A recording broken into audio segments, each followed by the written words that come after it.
Graça e paz, meu irmão, gratidão, vamos a Deus pela oportunidade de um novo dia a gente poder vivê-lo e buscar o nosso Senhor no nosso dia.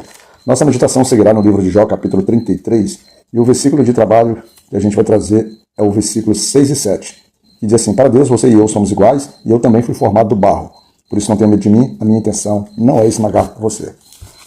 Nós lembramos que no capítulo de ontem, no devocional de ontem, houve, vamos dizer assim, a apresentação formal que havia um novo personagem durante as conversas de Jó e de seus amigos. E esse novo personagem, ele se mostrou muito interessado. Na verdade, ele se sentiu instigado a participar da conversa, porque ele via tanto fragilidade nas argumentações dos amigos de Jó, e também ousadia em Jó, uma certa rebeldia, porque Jó não aceitava, vamos dizer assim, a ação de Deus. Jó tentava se justificar todo o tempo. Jó, na verdade, se colocava como justo. E a gente consegue ver isso muito claramente, né?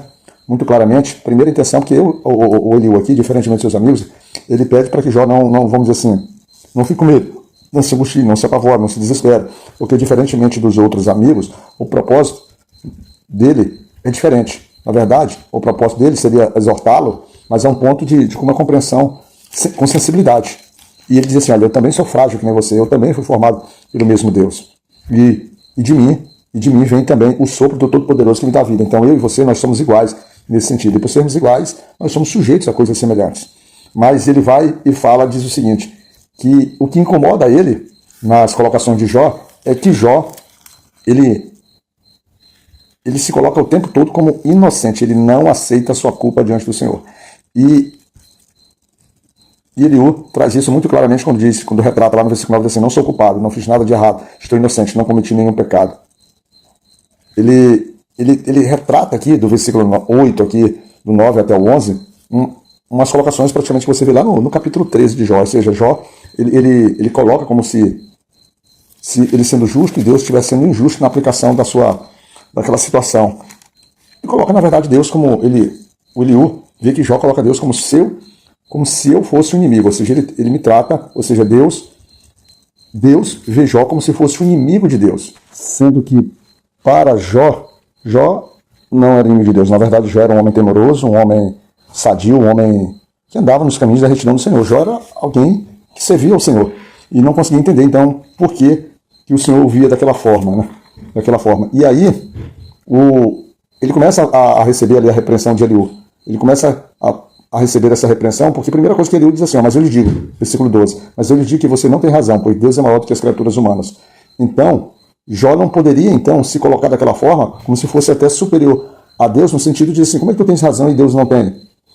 E Deus, na verdade, Jó, na sua posição, segundo as argumentações de Eliú, Jó acusava a Deus, dizendo que Deus não dava atenção, não cuidava, não ouvia as suas queixas. E Eliú chama a atenção interessante, e isso é uma verdade, em que Deus não se expressa simplesmente através de palavras, mas se expressa por diversas formas, diversas maneiras. E ele trata aqui, uma das maneiras aqui, ele trata que é os sonhos, por exemplo, né? Ele fala da gente por meio de sonhos ou de visões. E isso ele faz com que a gente seja livrado da morte. Um outro aspecto que Eliú aqui também trata aqui é que Deus, segundo Eliú, ele usava, por exemplo, muitas vezes as doenças, né? Os açoites, vamos dizer assim, a proximidade com a sepultura, ou seja, quando o ser humano estava ali às portas da morte, para que pudesse tratar o seu filho, para que pudesse lhe mostrar alguma coisa. Mas indiretamente, as colocações de Eliú também caminhava ou conduzia Jó pelo homem de pecado. A grande diferença não, como todos sempre, o foco deles é que sempre de alguma forma eles focam que a ação de Jó era uma ação pecaminosa.